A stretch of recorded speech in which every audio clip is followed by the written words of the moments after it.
జగన్మోహన్ రెడ్డి గారు ముఖ్యమంత్రిగా ఉండి చంద్రబాబు గారు అప్రూవ్ చేసిన పవర్ డీల్స్ అన్నీ క్యాన్సిల్ చేయటం జరిగింది.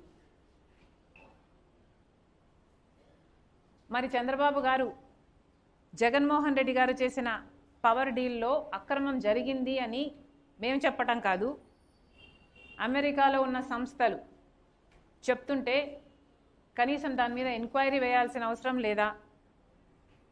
ఈ డీల్ని క్యాన్సిల్ చేయాల్సిన అవసరం లేదా? ప్రజలకు సమాధానం చెప్పాలి.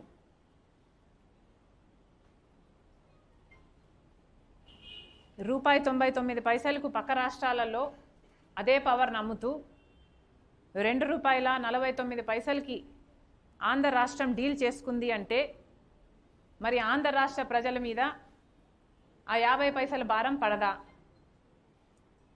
అంటే ఆంధ్ర రాష్ట్ర ప్రజల మీద ఈ భారం ప్రతి నెల వాళ్ళు ఎలక్ట్రిసిటీ బిల్స్ హైక్ అవ్వవా? అంటే ఈ భారం ప్రజల మీద పడినా పర్వాలేదని చంద్రబాబు గారు చెప్తున్నారా? ట్రాన్స్మిషన్ కాస్ట్ ఉండవు అని జగన్మోహన్ రెడ్డి గారు చెప్తున్నారు.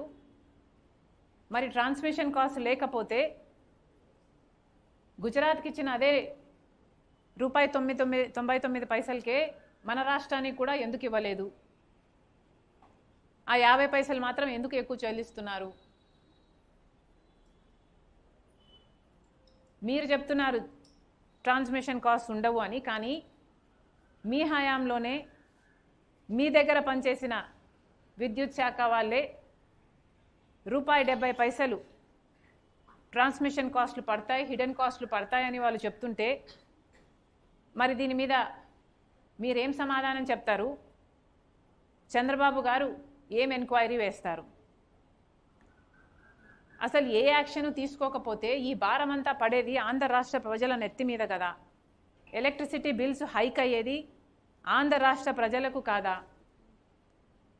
మరి ఇంతమంది నాయకులు ఉండి, ఇంతమంది ఎమ్మెల్యేలు ఉండి ప్రజల మీద ఇంత భారం పడుతుంటే మరి మీకు కనీసం చీమ కుట్టినట్టయినా లేదా? అది కూడా 25 ఏళ్ల పీరియడ్ కోసం మీరు లాకిన్ చేశారు ఈ ప్రైస్ని. అంటే 25 సంవత్సరాలు ఈ భారం ఆంధ్ర రాష్ట్ర ప్రజల నెత్తిన పడాల్సిందే. ఒకప్పుడు సోలార్ పవర్ ఛార్జెస్ ₹9 ₹10 ఉన్నాయి కొన్ని సంవత్సరాల క్రితం. ఇప్పుడు దాని ఛార్జెస్ ₹99 అని ఆ ప్రైస్కే గుజరాత్ వాళ్ళు సైన్ చేసుకున్నారు అని అర్థమవుతుంది. ఒకప్పుడు ₹10 ఉన్న ఛార్జెస్ ఇప్పుడు ₹99 పడిపోవడం జరిగింది. మరి 2 సంవత్సరాలలో ఆ ₹99 కాస్త 50 పైసలకే పడిపోతుందేమో, రూపాయికే పడిపోతుందేమో. ఆ అడ్వాంటేజ్ ప్రజలకు మీరు పాస్ ఆన్ చేయరా? ప్రజలు మాత్రం ₹2.49 కట్టాల్సిందేనా? ఎందుకు కట్టాలి? మరి ఇదేమైనా డీల్ పట్టిన పీడ? జగన్మోహన్ రెడ్డి గారేమో చంద్రబాబు గారు చేసుకున్న పవర్ డీల్స్ని క్యాన్సిల్ చేసేశారు. అసలు లాంగ్ టర్మ్ డీల్స్ చేసుకోకూడదు అన్నారు జగన్మోహన్ రెడ్డి గారు. మరి ఈయన 25 సంవత్సరాలకు లాంగ్ టర్మ్ డీల్ ఎందుకు చేసుకున్నారో జగన్మోహన్ రెడ్డి గారు సమాధానం చెప్పాలి. ఏ బేసిస్ మీద చంద్రబాబు గారు డీల్స్ని క్యాన్సిల్ చేశారు జగన్మోహన్ రెడ్డి గారు మనకు తెలియదు. కానీ తెలిసిన విషయం ఏమిటంటే ఏ డీల్లోనైనా ఒక అవినీతి జరిగింది అన్న ఆరోపణలు ఉంటే ఆ డీల్ని క్యాన్సిల్ చేసే అవకాశం ఉంది. మరి ఈ డీల్లో ఇంత స్పష్టంగా అక్రమం జరిగింది, అవినీతి డబ్బు చేతులు మారింది అని FBI చెప్తుంది. FBI చెప్పకముందు మీకు కూడా తెలుసు కదండి. మీ మంత్రి గారే పయ్యావుల కేశవ్ గారు కేసు కూడా వేశారు కదా. ఇది చాలా పెద్ద కుంభకోణం, ఆంధ్ర రాష్ట్ర ప్రజలకు అన్యాయం జరుగుతుంది, అప్పుడు అంతంత గట్టిగా అరిచారు. మరి ఈ డీల్ని ఎందుకు క్యాన్సిల్ చేయటం లేదు? అవినీతి జరిగిందని మీకు తెలుసు. మీకు తెలియడమే కాకుండా FBI వాళ్ళు కూడా దాన్ని నిర్ధారించారు. మరి ఇన్ని ఆధారాలు ఉండి కూడా ఈ డీల్ని మీరు క్యాన్సిల్ చేయటం లేదు అంటే ఎందుకు చేయటం లేదు అని అడుగుతున్నాం. మీకు కూడా ఏమైనా డబ్బులు అందాయా? చంద్రబాబు గారు సమాధానం చెప్పాలి. జగన్మోహన్ రెడ్డి గారేమో చంద్రబాబు గారి డీల్స్ని అంత సునాయాసంగా క్యాన్సిల్ చేశారు. కానీ చంద్రబాబు గారికి మాత్రం ఇంత పెద్ద డీల్ని, ఇన్ని అవకతవకలు ఉన్నాయని తెలిసి కూడా ఈ అదాని డీల్ను క్యాన్సిల్ చేయడానికి సంకోచిస్తున్నారు. దేనికని? జగన్మోహన్ రెడ్డి గారి దగ్గర కూడా ఆధారాలు ఉన్నాయా? అప్పుడు అవినీతి జరిగింది ఆ పవర్ డీల్స్లో, కాబట్టి నేను క్యాన్సిల్ చేసేస్తున్నాను అంత సునాయాసంగా చేసేసారా? అంటే మీరు అప్పుడు అవినీతికి పాల్పడ్డారా? మరి ఇప్పుడు అవినీతి జరిగిందని తెలిసినా కూడా మీరు ఊరుకున్నారు అంటే ఏమనుకోవాలి?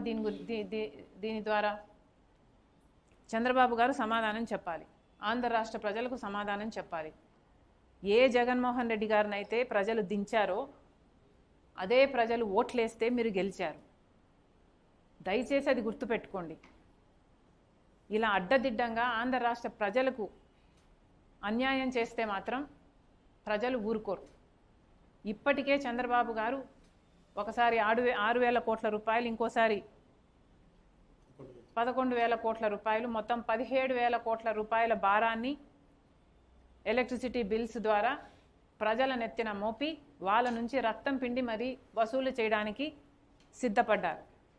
కారణం ఏమి అంటే జగన్మోహన్ రెడ్డి గారు చేసిన తప్పిదాలు అని చెప్తున్నారు. ఇప్పటికే జనం మీద అంత భారం పడుతుంది. 17,000 కోట్ల రూపాయల భారం ఆంధ్ర రాష్ట్ర ప్రజల దగ్గర నుంచి ఎలక్ట్రిసిటీ బిల్స్ ద్వారా మీరు వసూలు చేస్తున్నారు. మొదలు కూడా పెట్టారు. ఈ నెల నుంచి మొదలు కూడా పెట్టారు. మరి అలాంటప్పుడు ఈ సోలార్ పవర్ కూడా ప్రజలు అదనంగా డబ్బులు కట్టాలనా? ఎందుకు కట్టాలి? ఇందుకేనా మీకు ఓట్లేసింది? ఇంత అక్రమం జరిగింది అని ఈ డీల్లో మీకు ఇంత స్పష్టంగా తెలుస్తున్నా కూడా చంద్రబాబు గారు ఏమీ చేయటం లేదు అంటే ప్రజలు మిమ్మల్ని క్షమించరు. దయచేసి ఇప్పటికైనా చెప్తున్నాం, చంద్రబాబు గారు ఈ డీల్ని స్క్రాప్ చేయండి, ఈ డీల్ని క్యాన్సిల్ చేయండి. అందులో భాగంగానే సెంట్రల్ ఎలక్ట్రిసిటీ రెగ్యులేటరీ కమిషన్కి కూడా మేము లేఖ రాయడం జరుగుతుంది. సెంట్రల్ ఎలక్ట్రిసిటీ రెగ్యులేటరీ కమిషన్ను is a central body. Interstate electricity transmission, trading, tariffs ఇవన్నీ రెగ్యులేట్ చేసే బాడీ. కనీసం వాళ్ళైనా జోక్యం చేసుకొని ఈ డీలు అక్రమము అని తేల్చి అదాని గ్రీన్కి జగన్మోహన్ రెడ్డి గారి ప్రభుత్వం చేసుకున్న డీల్ని క్యాన్సిల్ చేయాలని కాంగ్రెస్ పార్టీ డిమాండ్ చేస్తుంది. Thank you.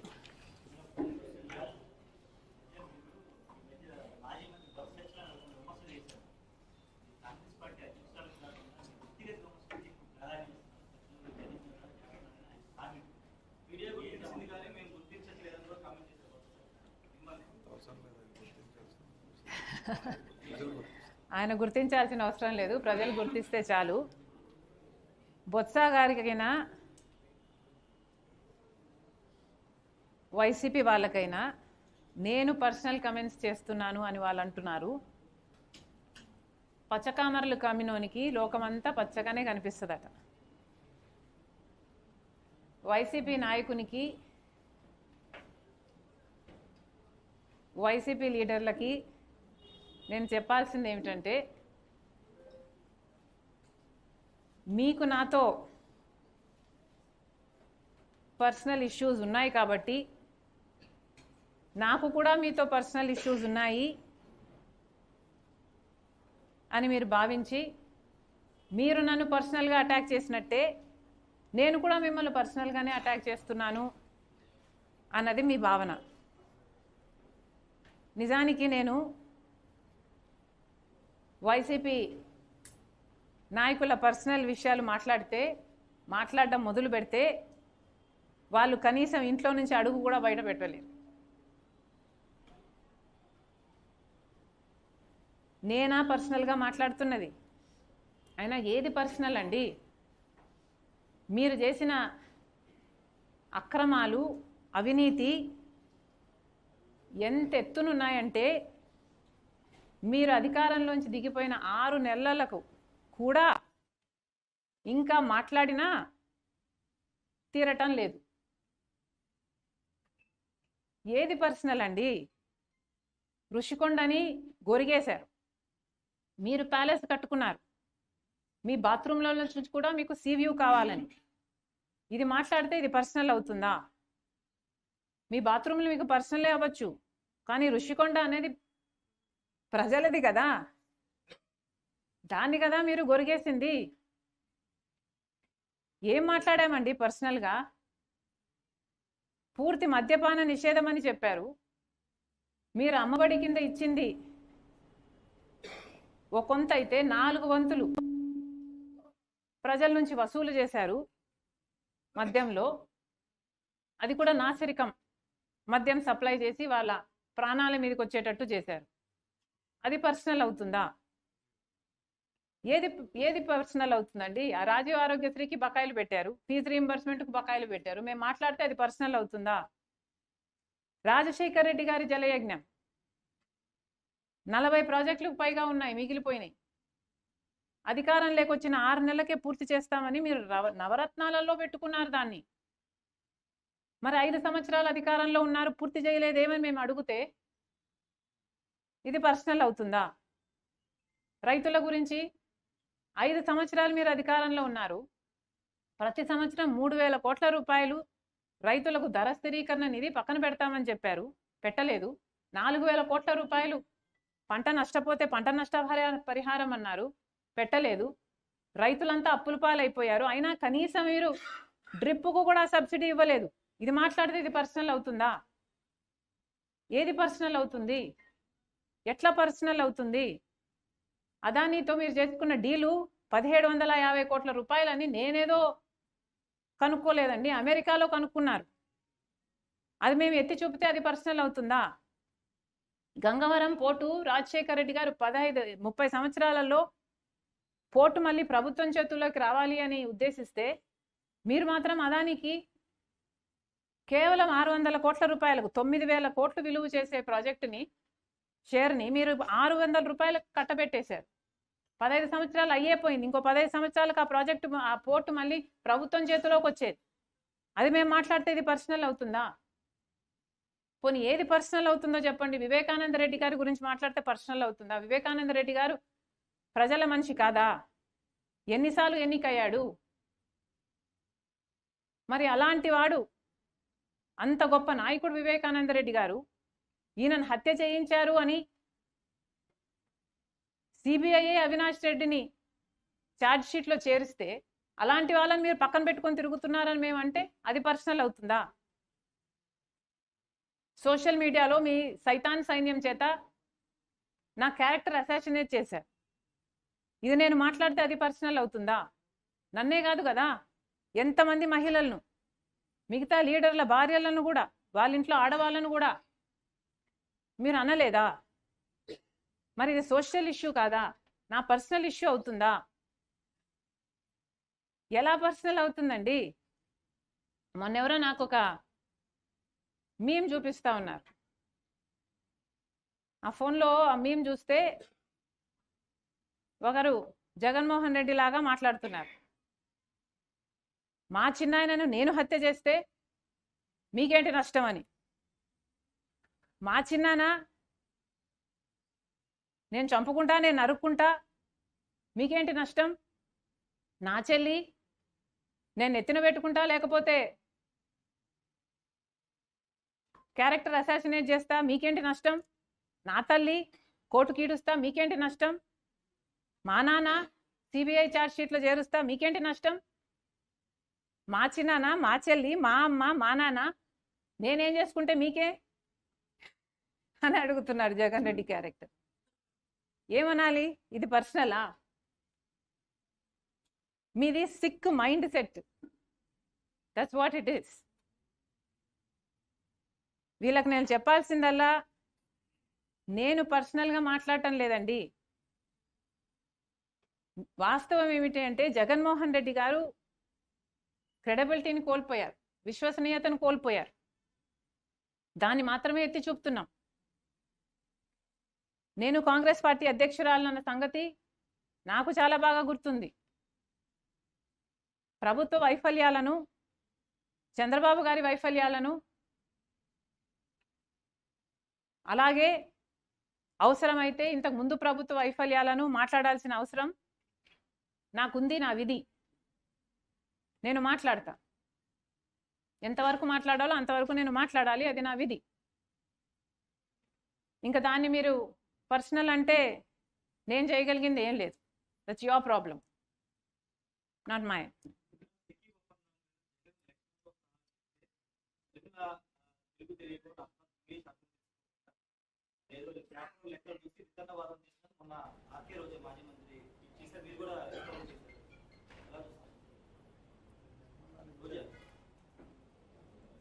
మేము వితండవాదం చేయటం లేదు, అదే చెప్తున్నా నేను. సబ్జెక్ట్ ఉంది కాబట్టే మాట్లాడుతున్నాం. అవినీతి చేసింది మీరు, అక్రమాలు చేసింది మీరు, మీ అవినీతిని బయట పెడుతున్నాం అంతే. తప్పంతా మీరు చేసి దాని గురించి మాట్లాడినందుకే మా మీద అంత కోపం అయితే ఇంకా ప్రజలకు మీ మీద ఎంత కోపం ఉండాలి? అందుకే కదా మీకు 11 ఇచ్చింది.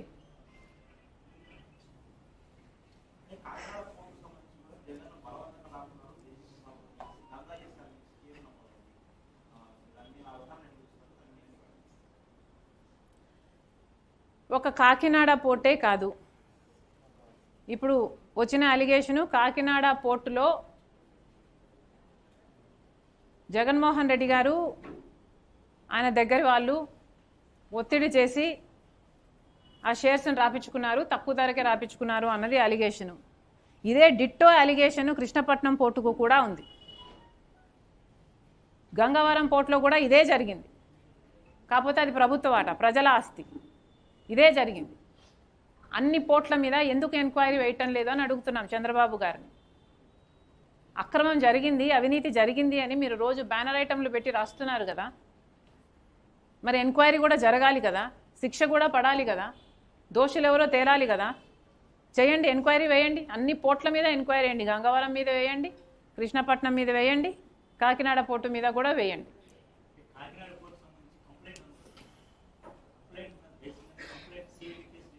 ఏ సుమోటోగా తీసుకోకూడదా వీళ్ళకి చిత్శుద్ధి ఉంటే? పయావుల కేశవ్ గారు కేసు కూడా వేశారు.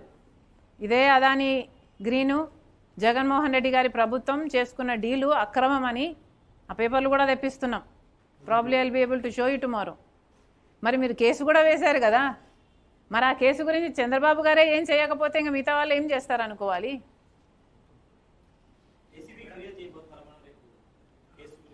ఎస్, ఎవరో ఒకరు ఏదో ఒకటి చేయాలి కదా. ఒక పక్క చంద్రబాబు గారు ఏం చేయరు, ఆయనకు మేజర్ ఎమ్మెల్యేలు ఆయన దగ్గర ఉన్నారు. 11 ఎమ్మెల్యేలు ఉన్నది వైసీపీ, వాళ్ళు ఎలాగో చేయరు. ఎవరో ఒకరు చేయాలి కదా. మరి ఏమైంది? కల్పించండి. ఏం కల్పించలేదండి.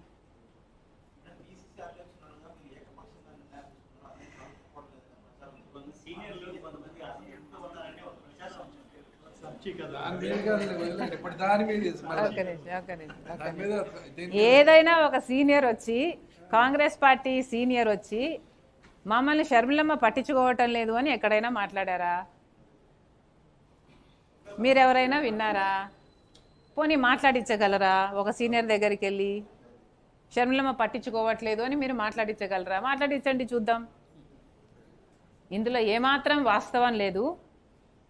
వాస్తవం ఏమిటంటే, మొన్న మేము నూతనంగా అపాయింట్ చేసిన కోఆర్డినేటర్ల మీటింగ్లో కూడా సీనియర్లు అందరూ వచ్చారు, అందరినీ మోటివేట్ చేశారు, చాలా సంతోషంగా ఉన్నారు.